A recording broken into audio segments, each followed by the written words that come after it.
Welcome to the podcast of the American Psychoanalytic Association. I'm your host, Dr. Gail Saltz. I'm a psychoanalyst and a psychiatrist, and this is Psychoanalysis and You.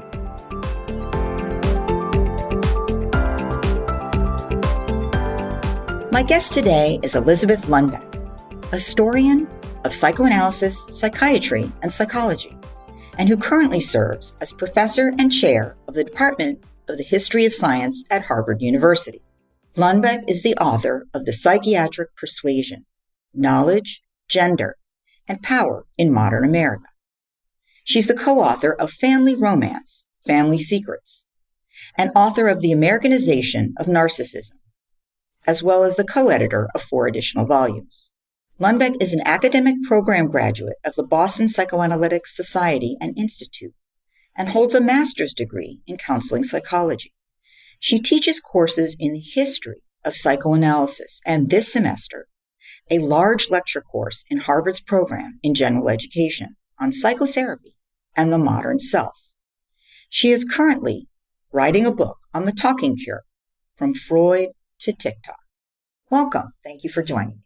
Thank you. It's great to be here. There is a lot of conflict about the reputation and future of psychoanalysis in this day and age. It would seem that the way students understand the discipline has great bearing on how psychoanalysis will be viewed, as they are the next generation. Can you tell us something about how you teach undergraduate students about psychoanalysis and psychotherapy? So the way I teach is I try and treat psychoanalysis as a live practice and discipline, not as a set of texts. That's one thing I do. Another thing I do is I try and demystify it for students. So I'll talk about my large lecture course. I have 300 students this semester taking a course on psychotherapy. This is a course I've taught several times. This is the largest number of students who have taken it. So that's fascinating. Is that a capped course? I didn't cap it. So as many students could take it as they wanted to, and 300 did. Yeah. Impressive. So it's a lot of students interested in psychotherapy. Do you think they're trying to have psychotherapy by taking your course? I don't think so. That's my guess. It is taught under the rubric of the Science, Technology, and Society. Introduce them to the science of psychotherapy. What does it mean to understand? How do we understand psychotherapy in the world today? Where does it come from? What are the various types of psychotherapy? How do we assess what works, what doesn't work, the efficacy? I want to give them a broad understanding of the phenomenon of psychotherapy. So I demystify psychoanalysis at every step. Psychoanalysis is not some weird, abstruse, dead science. Most people don't know anything about psychoanalysis. They've heard of Freud, but they don't know anything. It's important to say, however, that no student has ever asked me, is psychoanalysis a science? Which is a question that seems to really engage psychoanalysts. I'm in the Department of the History of Science. The question doesn't come up. To my mind, it's not an interesting question. The question that I'm interested in is, what do psychoanalysts do? What do dynamically trained psychotherapists do? What do CBT trained therapists do? So I want to give them the tools to look at all of the therapies together. So when I talk about psychoanalysis, I try and help students see that they already are thinking analytically in some ways. To my mind, the 2 most interesting, powerful concepts that a student can take away from psychoanalysis are 1, transference, and 2, reenactment. Not what most people would choose, but that's what I would choose. So when I talk about transference, I talk about how we know the other. How do we know the other? I don't talk about transference yet this semester as a tool, but rather as in the way that Freud first saw it as sort of a filter, the stereotype plate that we bring to every interaction with someone, so that you can see them like, oh. So you talk about it as a phenomenon. Right, that you can see in everyday life. As opposed to a treatment modality. I will get to that. I see. But I start out with something and I use visual imagery of the stereotype plates that Freud talks about when he talks about transference, and how we bring our past experiences to every encounter. So it's not just in therapy, it's everywhere. So that's like, whoa. Yes. Very powerful. So students can come to understand that actually, and this is something I think the public at large doesn't understand, that transference is something we're all doing all the time. Exactly. And it shapes, therefore, so many elements of life at large and societies and cultures. Exactly. And if we recognize that, name it, understand it, try and probe it, we're all going to get along a lot better. Because if we turn it around, people aren't seeing us the way that we think we are being seen. That's a powerful message too. And so for reenactment, I also try and tie that to experiences that they might have had in everyday life, their everyday life. So I use an example of, you have a friend and your friend is talking to you about the latest romantic disaster that she or he has been engaged in. And you know, this is not the first time you've heard this story. What's going on? How do you help your friend? Now, I'd say, you as a friend have a different role than a therapist would have, but having some understanding of how we are all engaged and constantly reenacting, replaying these scripts in our lives is very powerful, and students recognize it immediately. And so you are presenting psychoanalysis or the psychoanalytic concepts as the originator of these. I mean, all kinds of psychotherapies have really taken on these issues in certain ways, right? And, it's interesting just from a political standpoint, in our area, they've owned them. They say, well, that is, interpersonal therapy, or that is acceptance-based therapy, or that. But the originator, I guess I'll say, of all of this, really where it came from, the talking cure. Yeah. So that's where or Anna O, who named it. Right. But I do go through the various psychotherapies. I tell them that there's basically, there's 250 different branded therapies, but there's basically psychodynamic therapies and cognitive behavioral therapies. But they all originate with talk as a methodology. So that has to be established. So I start with psychoanalysis. And the students, they love hearing about Freud. They're very open. Yeah. If I'm not defensive, they're not defensive.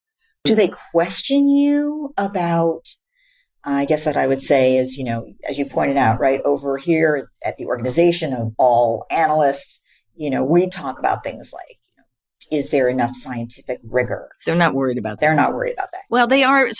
Or did Freud understand women? Or was this? In a course on gender, I might go more deeply into that, but I really want them to understand the setting, where Freud got his ideas about the setting, what the therapist does, and how they, and one of the things therapists do is they write papers and publish papers that have ideas in them. But I'm always interested in the materiality, what's going on between two people. And that might be very different in a psychodynamic treatment than in a cognitive behavioral treatment. But you're right. Talk is the technology for all of them. So the students are like, wow, I never thought about that. Like Freud talked about the magic of words. Words we can use to influence people. They've been taught, sticks and stones. But no, words are really powerful. So how do you mold that into a scientific, in a way that makes it legible to science? So one thing that we talk about is therapeutic alliance, the working alliance inventory, and what research psychologists do. So we get very deep into the actual technologies that research psychologists have used and psychoanalysts have used, but the stress is to demystify. So I don't dumb down. That's another thing. So when I say I demystify, I taught a graduate course that had a lot of undergraduates in it recently. And one of the most powerful frameworks that some of the students took away was the Fairburnian notion of the allure of the bad object. So especially graduate students in international relations, this was like really powerful, because if you start talking about that, then you raise all sorts of questions. Why is it so hard to leave a dysfunctional family? It should be easy, right? This is a counterintuitive. The other transference and reenactment are intuitive. This is counterintuitive findings. So David Solani's written brilliantly on this, why women go back to their abusers. Very powerful Fairburnian understanding of object relations. Why are we so drawn to narcissistic leaders? This has been a big question that analysts have been asking for years, and no one's got the answer. There's, we've got Kernberg, we've got Abraham Zalesnik, who was an early group person interested in organizational psychoanalysis. Why are we attracted to people that are no good for us? What motivates our behavior in ways that aren't intuitive? Well, I kind of talk about charisma and the cycle of hope and despair that engagement with a bad object engenders in a Fairburnian sense. I try and help them appreciate that psychoanalysis has origins not just in hysterical women, but in abandoned and deprived young children. It's a different story, you can tell. Trauma and its effect. Right. So I'm always trying to demystify, make it apprehensible, tie it to things that work in their lives, and without dumbing it down. Because I think actually the Fairburnian model is very hard to, it's a difficult model. It's not id, ego, superego. It's a complicated model, but students come away just like really intrigued. So I try and work with their curiosity. And students who are in graduate programs in international relations are now interested in psychoanalytic writing on world issues. So I think that, to my mind, that's a good thing. So the more you get people to think, and I don't really talk that much about the unconscious and, like I said, id, ego, superego, although I think that's a fascinating model for thinking about human relations in a lot of different ways. I try and make it apprehensible to students. And do students express curiosity about the efficacy of psychoanalytic treatment?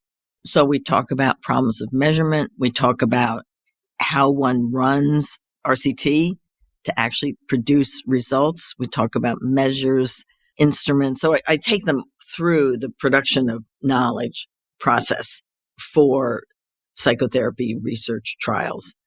I guess one difficulty is that psychoanalysis has not historically used these kinds of measures. It hasn't. But there's an excellent paper by Jonathan Shedler from 10 years ago, which made the point that that there are a lot of studies of the efficacy of psychodynamic treatment. And there are very powerful studies done by Peter Prodigy and Anthony Bateman on efficacy and lasting benefits of mentalization-based therapy. So it's there, but not in a rubric sort of way that, say, an insurance company might like to use. Well, there's so much variation on what insurance pays for. Yes. So I'm not the expert on that. Skewed toward, short, cheap, efficacious. And, but there are very robust studies that show that psychodynamic treatment works, effects that can last longer than CBT. So that kind of moves us toward where we're at now. And I wonder if you can speak to the fact that, the last couple of years we've gone through this COVID pandemic. We're still essentially in it, but not with the extremists we were. And it initially raised levels of anxiety and depression. I think at some point the CDC reported 41% in this nation, so astronomical. And it is slowly coming back down. But in those early days, it really raised awareness of the importance of mental health care in a way that I think, actually, as someone who has spent a lot of her career trying to do public education in the service of destigmatizing getting mental health care, it's been a good thing. However, by necessity, many practitioners, including psychoanalysts, where I think many of my colleagues, myself included, initially felt, oh my goodness, you can't see someone by telemedicine. You have to be in the room with them. They have to be on the couch facing away, or face to face, but certainly you must be in the room with them, reading body language and facial expression, and et cetera. But interestingly, it's persisted, even though, people have come back. And many people feel, and some studies, initial studies have looked at and shown that, in fact, it can be just as efficacious to use telemedicine. Some studies have said that. Now they're probably looking at more CBT-based treatments because that tends to be what people look at. But can you comment as an educator and as an educator of a population that really, especially college students, right, are using social media and Zoom and telemedicine, I think, has been particularly appealing to that age group. The way the pandemic has or has not changed public understandings of psychoanalysis. So that's a great and very complicated question. Let me just say from the sort of in the biggest sweep, 30,000 foot view, it's interesting to me that the complaint before always in public realm was too many people going to therapists, whining and complaining. That is completely gone. Now the complaint is there's not enough therapists. So I think the pandemic, if it gave us anything, it gave us a window into how the magnitude of the mismatch between providers and need. The pandemic also increased the need. I mean, isolation obviously was incredibly difficult for a lot of people. Loneliness was already a public health issue, and certainly. But it's shown a light on all of that in a really helpful way. What are the solutions? So I have been impressed, and I was at the beginning, at how quickly analysts and therapists were able to pivot under duress. And as you say, a lot of that has continued. So I'll just raise a couple questions that come to my mind. There were people saying in the early days, it's just the same to do it in the room and on Zoom. And any analyst would, I think, home right in on that assertion of sameness, because no two things are ever the same. I know that a lot of people are continuing to do distance treatment and speak very enthusiastically about its possibilities. I guess the question for me, taking a longer view as a historian, is what are the pressures that are pushing people in that way? And is there space to talk about what might be lost and what might be different? Because their therapeutic landscape now is under a lot of pressure from big venture capitalists investing in chatbots, AI-enabled therapy. There's a lot of Uberization of therapy through platforms that offer low-cost, 24/7 access, paying therapists very little. There's pressure from insurance companies. So it's a very frightening landscape. It's very hard to find help, even with all of this. I mean, I would tell you as a psychiatrist and psychoanalyst, right? I've been watching this creep of years ago, it was life coaching, right? People who would go for 48 hours of training, from no training to 48 hours of training, and be a, quote, life coach. And people who really needed to be seeing a psychologist or a psychiatrist would see them. And it is only, as you said, picked up speed at an alarming rate that, text therapy, or, I try to help people understand that the word therapist is a completely unregulated word. Anyone can call themselves a therapist. Well, anybody can call themselves a therapist. Yeah. They can call themselves a therapist if they wish, because there is no license, there's no regulation. And I think the public at large, because unfortunately there are a number of disciplines that lead to being particular types of therapists. So different kinds of psychology degrees, PsyD, PhD in different things, masters of social work, doctorate of social work, and of course psychiatrists. So it was already confusing for the person who is like, who do I seek out? And it's still confusing. And I think that really makes room for the TikTok therapist and the, all of and then these, you throw in the vast sums being thrown at these new platforms, and it's worrisome. So looking at what psychoanalysts have been talking about for the last 50 years, it's, affects in the room, unconscious communication, as you mentioned, sort of body language signals and so on. Psychoanalysts providing the setting, not the patient having to provide the setting, is a big issue. Yeah. There's a tension because on the one hand, you can make an argument about access. Doing it online makes it so much easier. We can go to places. And we're looking at that only becoming worse because actually a lot of older psychiatrists are retiring or dying. Right. And for a couple of decades, fewer people went into psychiatry. Right. And so we have this, now people are really trying to, actually. It's become a very competitive residency and so on. But we have decades of missing people who are not available. Right. But what is it, if we're going to increase access, the holy grail for the venture capitalists and so on is a scalability. Yes. Psychotherapy as traditionally understood is not scalable. And that is the problem. So my concern looking at it as a historian is, are psychoanalysts, psychodynamic psychotherapists going to defend what has been the practice, or at least assess without rushing to claims that it's the same? because it's not, nothing's the same. And if you have a body of literature about the importance of being in the room and what goes on between two people in the room, when it's a safe, if you think of Winnicott's, like the 10 criteria, it's a quiet room, you're not interrupted and so on. Are we just going to throw that out? Well, let's be, as they say, intentional about it before just saying, okay, we're going to just join everyone else and go online. I worry about that because psychoanalysis, then even psychodynamic treatments, what's distinguish it? What makes it different? So there are people doing good work on this, but there's also, I think, what has struck me is in reading a lot about this, it's very hard to be a psychotherapist of any kind. It's really hard. It's very isolating. And you are the receiver of a huge amount of negative affect.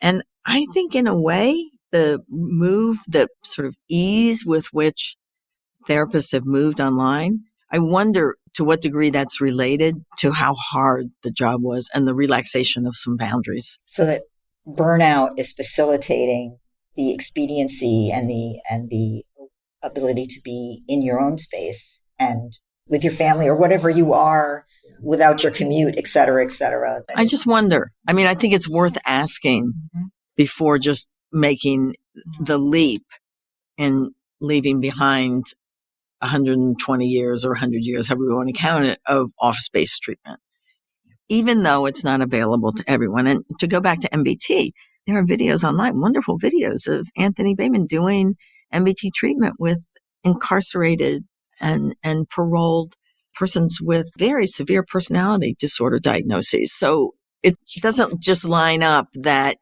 talking therapy is only for privileged people.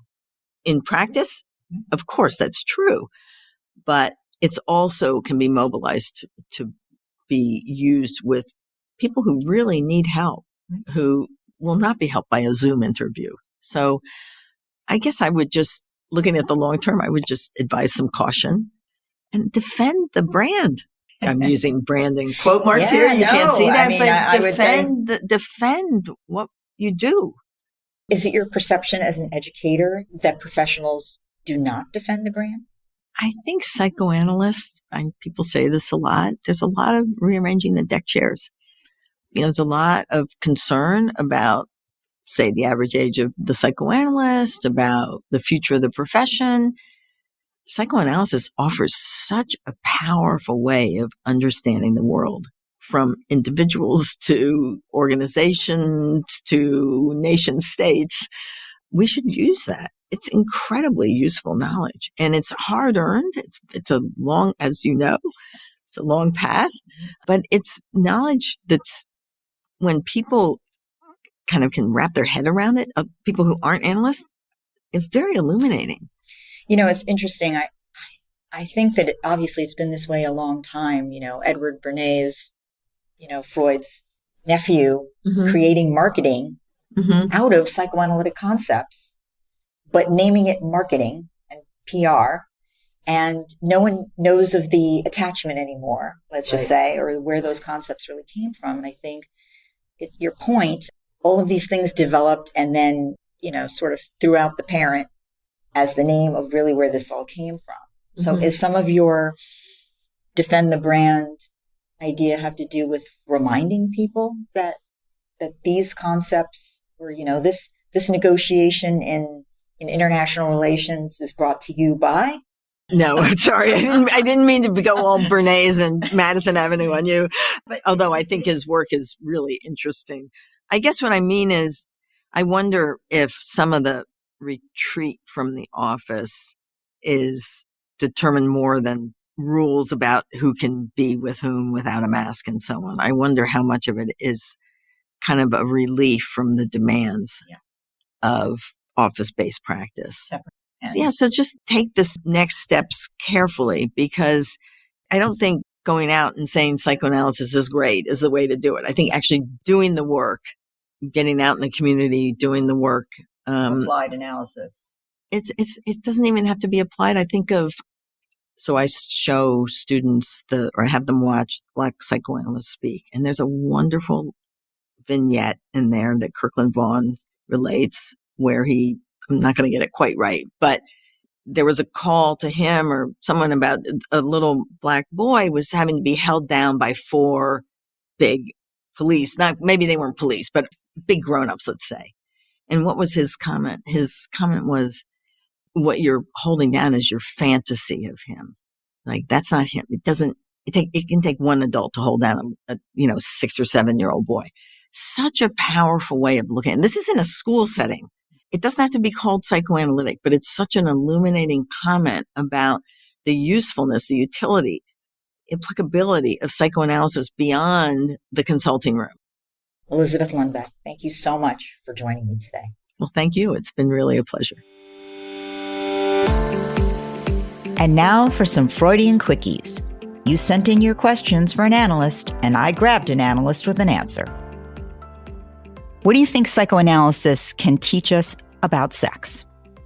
Psychoanalysis can teach us so much about sex. It was actually sex that began psychoanalysis and kind of continues it. We talk a lot about relationships and patterns and personalities, but our sexual lives still remain a very central part of this. And I think the most important thing that psychoanalysis can teach us about sex is to be non-judgmental and to be curious. And most importantly, to understand that there is a difference between our inner world, our fantasies, and what we actually do. And that understanding ourselves inwardly is extremely important and helpful for acting responsibly and constructively, in the real world.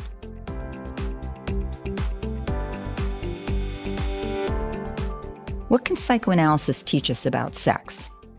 A lot of things. The first thing I would say is letting go.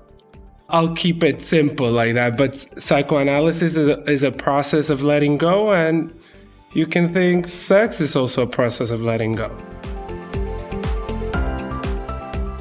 If you have a question, really any question for a psychoanalyst, please send it to apsapodcast@gmail.com, and we will try to feature it in a future Freudian Quickie.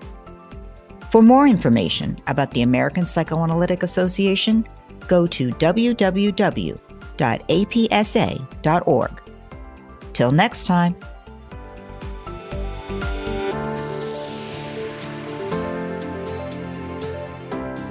Thank you for listening in today.